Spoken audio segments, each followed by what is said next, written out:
نحمدہ ونصلی علی رسولہ الکریم، اما بعد۔ محترم و معزز خواتین و حضرات، 2-3 مجلسوں سے یہ بات چلی آ رہی ہے کہ جس مقصد کے لیے اللہ تعالیٰ نے ہمیں دنیا میں بھیجا ہے کہ خود بھی نیک کام کرنا اور دوسروں کو اس کی دعوت دینا، فرمایا کہ جو ہے وہ اس وقت آسان ہوگا جب ہمارے دل بنیں گے، اور دل بننے کے لیے اللہ والوں کی صحبت کا اختیار کرنا، اللہ والوں کی مجلسوں میں بیٹھنا، اللہ کی بڑائی کو بار بار کہنا، اللہ کی بڑائی کو بار بار سننا، دین کی مجلسوں میں بار بار جڑنا، دین کی محنتوں کو کرنا، جب جا کر دن بنتا ہے۔ اور ایک بات یہ ہو رہی تھی کہ جو ہے دل کی بہت ساری بیماریاں ہیں جسے ہم بیماریاں بھی نہیں سمجھتے، ہم گناہ بھی نہیں سمجھتے۔ فرمایا کہ دل کی ایک بڑی بیماری کیا ہے کہ غیبت، یہ دل کی بہت بڑی بیماری۔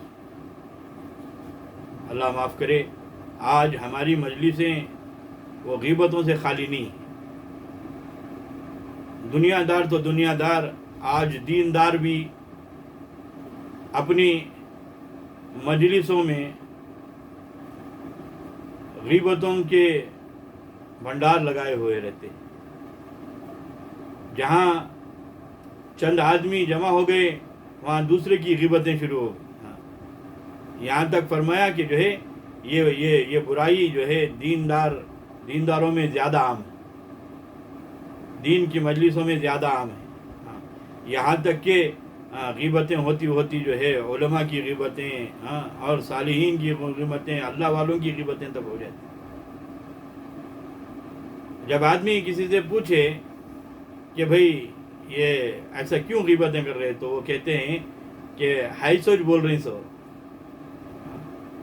ایک اللہ والے فرمائے کہ جو ہے سو بولے تو غیبت، نہیں ہے سو بولے تو تہمت ہو گئی۔ تو آج ہماری محفلیں جو ہے غیبتوں سے بھری ہوئی ہیں، بہت بڑا گناہ ہے، ہم اسے گناہ بھی نہیں سمجھتے۔ فرمایا کہ کسی کے پیٹھ پیچھے برائی کرنا، پیٹھ پیچھے برائی کرنا، یہی غیبت ہے، بہت بڑا گناہ ہے۔ تو جو ہے غیبت سے بچنا یہ گناہ ہے، ہم اسے گناہ نہیں سمجھتے۔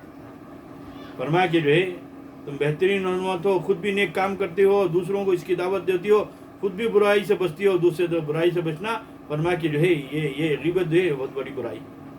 اسی طرح جو ہے فرمایا کہ حسد ہے، جلن ہے، لوگوں کے بارے میں جو ہے کینہ ہے، کپٹ ہے، لوگوں کے بارے میں برا خیال رکھنا ہے۔ فرمایا یہ بڑی بڑی بیماریاں ہیں۔ فرمایا کہ اس سے جو ہے بہت بڑا خسارہ۔ دیکھو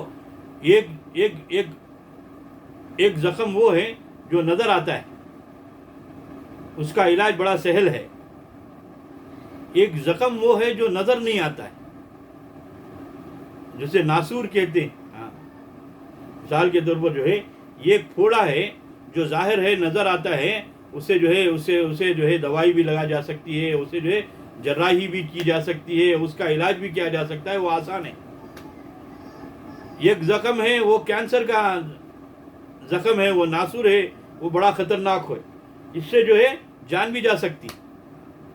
اسی طرح یہ گناہ ہے وہ ظاہر میں آ جاتے ہیں، جیسے جو ہے جھوٹ ہے، چغلی ہے، لوگوں کو ستانا ہے، اس سے جو ہے اس سے بچا بھی جا سکتا ہے۔ لیکن اندر کے جو گناہ ہیں، جیسے غیبت ہے، جیسے جو ہے حسد ہے، جلن ہے، یہ بڑے بڑے گناہ ہیں، یہ ناسور ہیں۔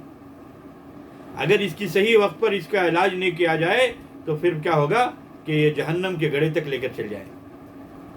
اگر اس کی صحیح جو ہے تفتیش کر جو ہے اس کا علاج کر ہو گیا تو فرمایا کہ یہ برائیاں سے جب بچ جائیں گے تو یہی جو ہے اچھائی جب پیدا ہوگی، یہ اچھائی جنت تک لے کے چل جائے۔ ایک مرتبہ جناب پاک محمد مصطفیٰ صلی اللہ علیہ وسلم صحابہ کے ساتھ بیٹھے ہوئے تھے۔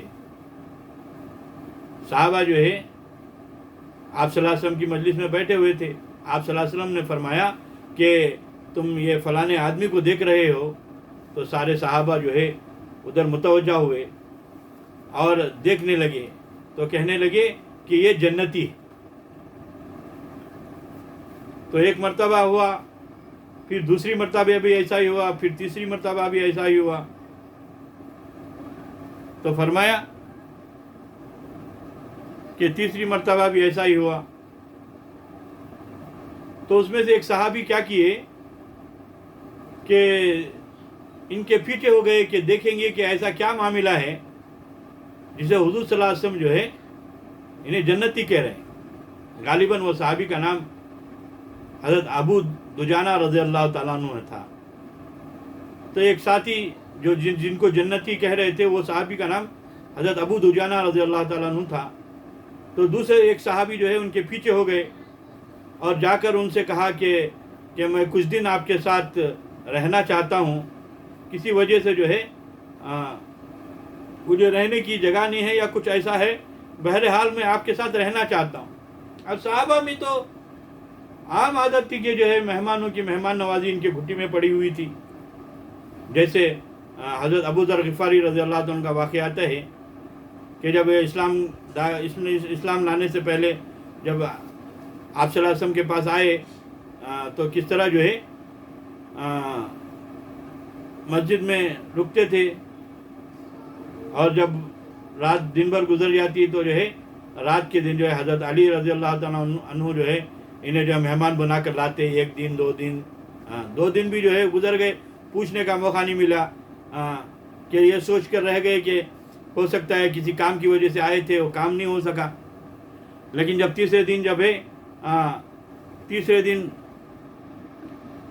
تیسرے دن آئے تو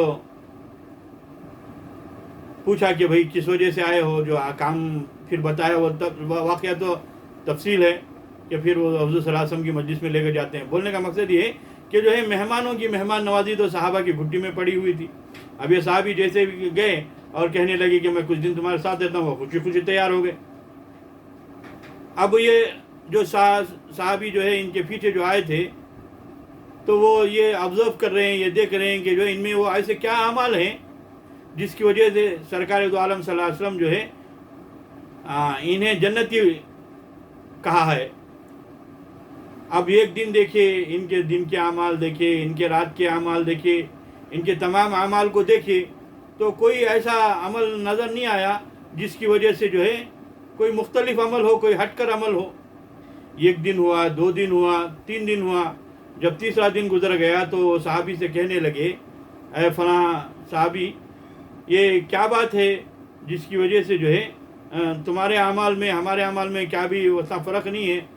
بہت سے عمل ایسے ہیں جو ہم کرتے ہیں وہ بھی آپ نہیں کر رہے ہیں، لیکن آپ صلی اللہ علیہ وسلم جو ہے آپ کو جو ہے جنتی کہے، اس کی وجہ کیا ہے؟ تو وہ صحابی تو ایک دم سیدھے سادے تھے، کوئی بناوٹی چیز ان میں نہیں تھی۔ تو وہ کہنے لگے کہ جو آپ نے دیکھا وہی میرا عمل ہے، اس کے علاوہ کچھ اور عمل نہیں ہے، ایسا کوئی چھپا ڈھکا عمل تو نہیں ہے، جو آپ نے دیکھا ہے وہی عمل ہے۔ تو بعد یہ صحابی جانے لگے تو بلا کر کرنے، ہاں ایک بات یہ ہے کہ جو ہے میں ہر روز جب سوتا ہوں تو اپنے دل کو ہر مسلمان کے لیے صاف کر کر سوتا ہوں کہ میرے دل میں کسی مسلمان کے لیے کوئی برائی نہیں ہوتی ہے۔ تو فرمایا کہ وہ صحابی فرمایا کہ ہاں یہی وہ ایک چیز ایسی ہے جسے حضور صلی اللہ علیہ وسلم نے تمہیں جنتی کہا ہے۔ تو محترم خواتین و حضرات، ہمیں اس سے یہ معلوم ہوا کہ دل کا صاف ہونا لوگوں کے لیے، مسلمانوں کے لیے، اپنے بھائیوں کے لیے، اپنے دوست احباب کے لیے یہ کتنا ضروری ہے۔ دل کی صفائی ہو گئی تو فرمایا کہ جو ایک صحابی کی دل کی صفائی ہے تو وہ جنتی۔ تو ہمارے دل سے کینہ، کپٹ، حسد، جلن یہ نکل جائے تو فرمایا کہ پھر یہ دل پاک ہو جائے گا، تو پھر اس دل میں جو ہے اللہ کی محبت پیدا ہوگی، اور وہ دل کی صفائیوں کے لیے اللہ والوں کی صحبت کا اختیار کرنا، اللہ والوں سے جو ہے فیض حاصل کرنا۔ تو فرمایا کہ ان کی محبت، ان کی صحبت اور ان کے فیض سے اللہ کی ذات سے امید ہے کہ ہمارے دلوں کی صفائی ہوگی، اور یہ صاف دل کے اندر جو ہے اللہ کی محبت پیدا ہوگی، اور اللہ کی محبت جب پیدا ہوگی تو پھر ہم اللہ کے حکموں پر چلنے والے بنیں گے، جناب پاک محمد مصطفیٰ صلی اللہ علیہ وسلم کے طریقے پر چلنے والے بنیں گے۔ محترم خواتین و حضرات، انشاءاللہ اس کا آگے کا حصہ جو ہے آگے کی مجلس میں بیان کیا جائے گا. جب تک کے لیے اجازت دے کہ اللہ تعالیٰ ہمیں کہنے سننے سے زیادہ عمل کی توفیق عطا فرمائے. وآخر دعوانا ان الحمد للہ رب العالمین.